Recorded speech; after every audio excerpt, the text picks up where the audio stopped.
Corbières-en-Provence, petit village calme de 1200 habitants où le maire fait parler de lui, il donne son parrainage au candidat Éric Zemmour. C'est comme ça.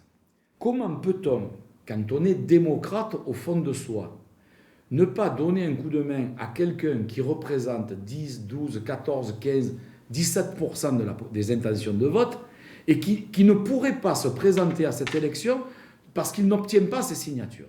Et vous alors? J'estime qu'il va dans le sens de mes idées profondes.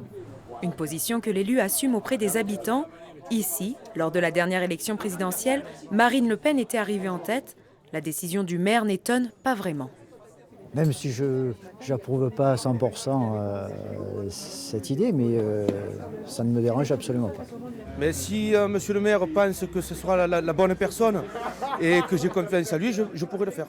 Vous pourriez voter pour Éric Zemmour Oui. parce que votre maire le soutient. Voilà, complètement. Impensable pour cette sexagénaire venue rendre visite à son frère. Moi, ça me choque. Franchement, je ne comprends pas. L'antidémocratie, toute la violence qu'il peut dégager, son absence de programme économique, pour moi, c'est pas un type qui peut être président de la République, quoi. Et du côté de l'opposition municipale, la réaction reste très mesurée.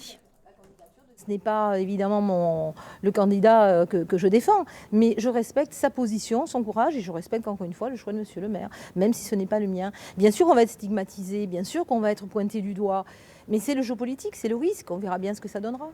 Selon les services de communication d'Éric Zemmour, au niveau national, déjà 350 élus lui auraient promis leur parrainage.